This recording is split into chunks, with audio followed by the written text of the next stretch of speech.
kesalahan sing diarani slamet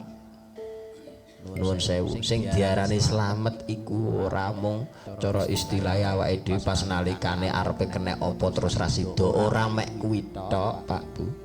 sing diarani slamet sing sak temene iku bisa bali marang asale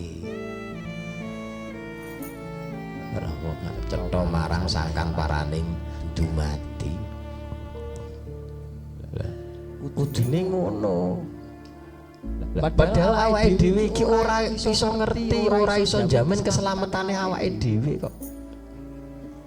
mergo apa ora ana sing ngerti saumpama ngibadahe utawa lelaku kesaenane awake dhewe iki ditampa apa ora kan ora ana sing ngerti